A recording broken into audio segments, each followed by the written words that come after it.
Welcome back to Game On. Time now to discuss what's been happening out in Germany. And, well, it's all done and dusted there, but we know who's qualified now for the Champions League and so on. We, had it pretty secured in the first two spots between Leverkusen and Munich. Munich, of course, coming out champions. But there was a battle between Frankfurt, Dortmund and Freiburg that went down to the wire, Shane.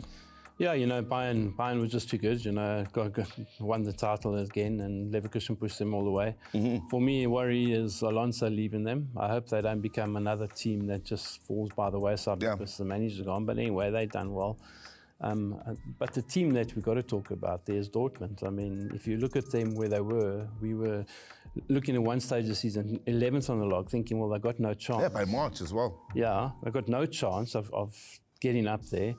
Out of the last 8 games, 24 points. 22 points, from 24, yeah. Out of 24. Yeah. So that just shows you momentum, getting form at the right time, where it does and what it does to you and where it takes you. Yeah. So congratulations to them for keeping their gain at the end and getting up into that. Mainz is one of the teams where I feel sorry for. I mean, they were up there all the time, just couldn't get there. Just didn't make it. But Frankfurt as well, well done to them. Yeah, and of course, Mainz didn't make it into the Conference League. I have to ask you about Dortmund, though, since we're talking about how well they improved. They've still got the Club World Cup to look forward to. Amongst the best teams in the world will be rubbing shoulders in the tournament from all over the globe. But will that be a bother for a club like Dortmund, or do you think they'll be able to get through that and still have time for pre-season recruitments and start the next season in the right frame of mind, so to speak? Yeah, I don't think it'll be much different for them anyway. They're going to go into play. They're going to have time after that to rest. Yeah. The recruitment takes place straight away. As soon as the season finishes, they don't worry about that. They can look for recruitment. They look for what they're going to do for next season. If you look at all the top teams in world football, all they do is they go overseas somewhere and go play friendlies, they go play against teams, Hong Kong, in the Far East, America, money-making thing, but it's something that they need to do, and that's what they do, So I don't think it'll affect them. They'll have the time to recover. But having said that as well, we've got to congratulate Heidenheim for basically going through again. They were in the playoffs. They came up against Augsburg, one of the teams from second division, Wolfsburg, second division teams. Drew the first leg 2-2 because it's a double leg, and won the second one 2-1. So they stay up in the Bundesliga. Much needed that. If you look at the money that comes with being in the Bundesliga and the top league, big difference. But once again, the theme with German football, they came the players came with goals and excitement as well. 2-2 and 2-1. Plenty of excitement there for the fans as well. If you were looking for goals, Germany's the place to go. Look at Germany, it's the place to go. There's certain leagues where you can go normal draws and go for draws, but in Germany, there's always goals. It's very far and few between that you get a normal draw. Yeah.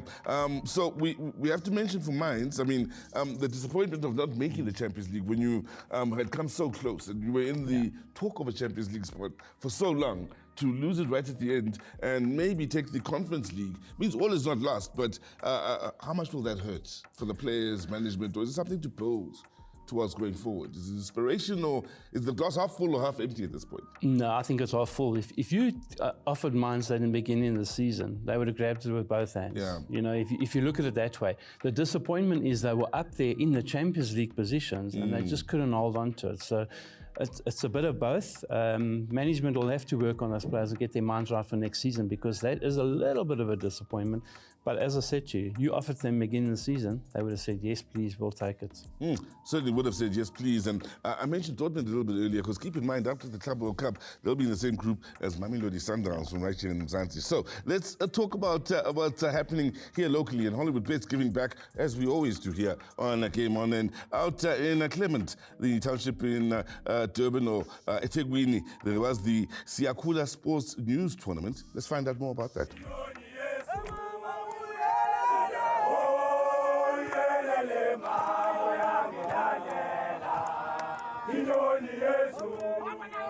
Claremont, a township in KZN, played host to one of the most exciting grassroots tournaments over the Easter weekend, the Siyakhula Sports News Tournament. Born from the passion of founder Jabulani Dlamini, this tournament has been running since the early 90s, dedicated to uncovering hidden gems in local soccer and the arts. Over the years, it's become a powerful launchpad for young talent, producing stars who've gone on to shine beyond the township fields. This year, 32 teams, 16 from Molweni and 16 from Guirassy, clashed in an electrifying knockout format with the ultimate goal of being crowned a champion in Hill Press. Okuyisungula kwethu siyakhula Sport News siyisungulele ukuthi selekelele umphakathi selekelele amaqembu esifundazwe sakithi KwaZulu-Natal eNingizimu Afrika yonkana ukuze akwazi ukuzothola abadlali ngale mqhudelwano esiyenzayo. This initiative is very, very important for South African sport development because Claremont is an integral part of football development in South Africa because it has produced iconic footballers. In a country where sports has the power to unite, heal and inspire, tournaments like Siyakhula play a vital role in developing the next generation of South African athletes. They bring communities together, create opportunity, and give young players a chance to be seen.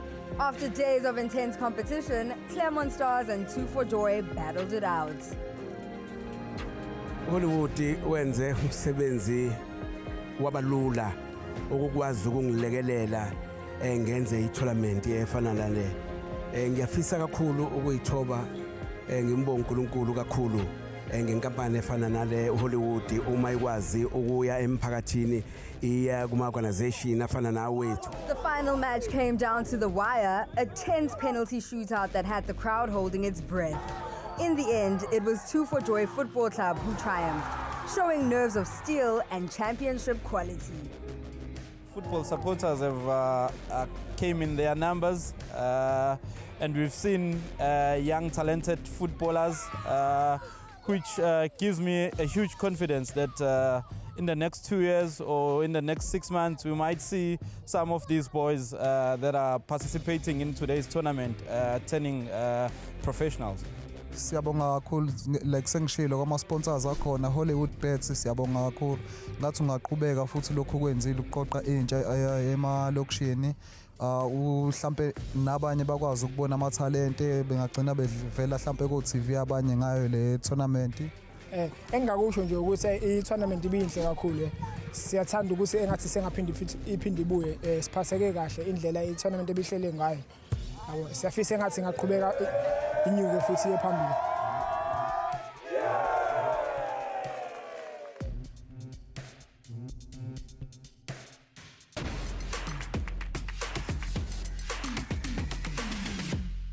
Nice to see Hollywood Bets giving back to the community out in Claremont. And of course, we'd like to thank them and thank the legends, Shane McGregor as well as Guirassy for their time here today. We'd like to thank you at home for joining us for yet another exciting episode of Game On. From myself, Caesar Mapena, and the rest of the team that is behind the scenes. Until next week, click, click, bang.